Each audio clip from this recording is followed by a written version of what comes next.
In this video, we're going to be comparing the legendary NVG10, which has dominated the low end of digital night vision setups for the past year or so, and the brand new NVG30, which was just released, and it's a bit more expensive, but in many ways a significant upgrade to the NVG10, with a lot of great performance specs and features. So today we're going to be taking a look at these devices and testing them out side by side in a bunch of different environments to show you everything that they're capable of and highlight their pros and cons to help you decide which one of these setups might be best for those of you looking to get into the low end but highly capable night vision. There will be links down in the description below in case you want to pick up either the NVG10 or the NVG30 and help support my channel. And for full disclosure, I do sell both of these on my website Goodnight Gear, but this video was requested by many of my subscribers, and I will give you completely unbiased feedback about the performance of these devices to help you guys get a better idea of their strengths and weaknesses to help you decide which one you should buy. Alright, so we'll start off with a side-by-side view of these two devices, and on the left we've got the NVG30 and on the right we've got the NVG10. They're both nearly identical in weight, and the NVG30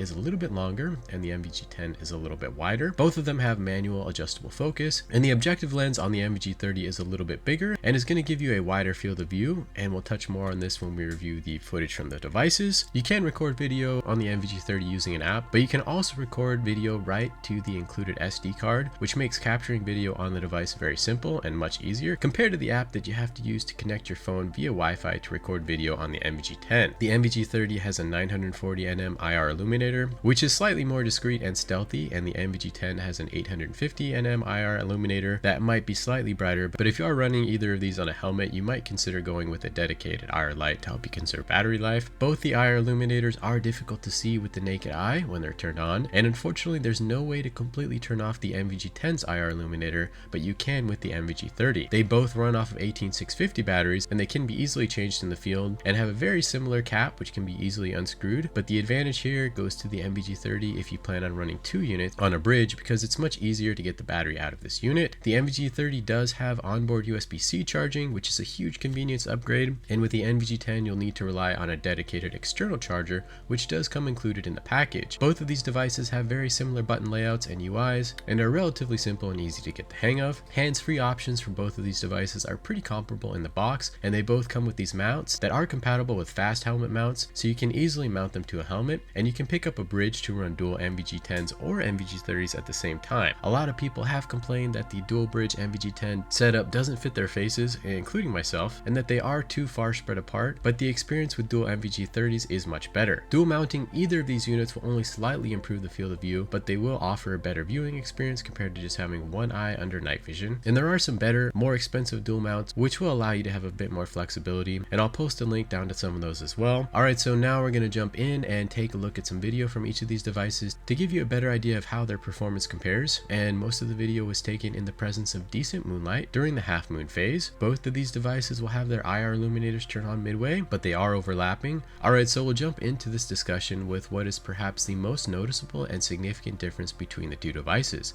and that's the field of view, or the FOV. The FOV on the NVG10 is about 25 degrees, and on the NVG30 we jump up to a much wider 40-degree field of view. Having a wider FOV essentially lets you see more and will make it easier for you to see your up-close surroundings, and this is going to be a significant advantage when you're using your device for navigating, using it indoors, or for other close quarter type situations. You can also scan larger areas much quicker and more efficiently, and it will boost your overall situational awareness. And for me, this reason alone is a justification for choosing the NVG30 over the NVG10. Observing narrow FOV devices can also cause tunnel vision issues and increase eye fatigue over time, so running a wider field of view is going to give you much more of a natural and comfortable experience. One difference in video quality we're witnessing here is due to the extra hoops that you have to jump through to get the NVG10 to record video, and when we're looking directly through the lens of the device, the performance and the picture you'll see will be significantly better than what we're seeing here. However, there is definitely a big step up in the quality of the image, both looking through the lens of the NVG30 and looking at the recorded video footage.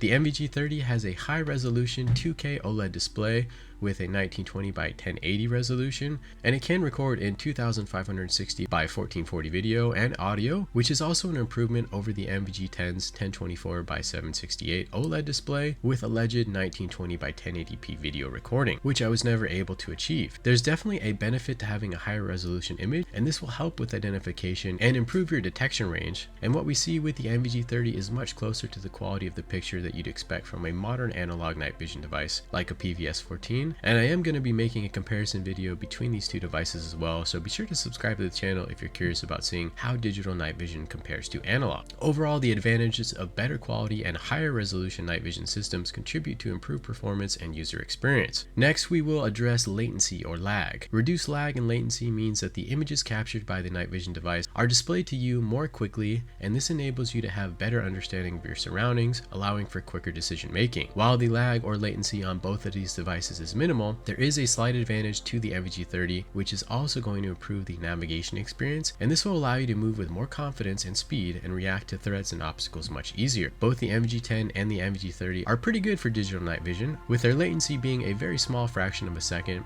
and particularly the NVG30 is better than anything that I've tested so far. However, nothing digital on the market will ever be perfect, and this is another advantage that analog night vision will always have over digital night vision, because with analog, your viewing experience is in real time. Now for the final test, we'll be looking at these devices with no supplemental IR lighting, and to perform this test, I went into my closet and shut the door, and as you can see, there's just a very small amount of light coming through this crack at the bottom of the door, and I can't see anything at the wall we'll be looking at with the naked eye. And this will be interesting for those of you who don't want to give away your IR signature and just want to know how well they can amplify existing light. For this shot, the IR illuminator on the NVG10 is covered and the NVG30 is completely turned off.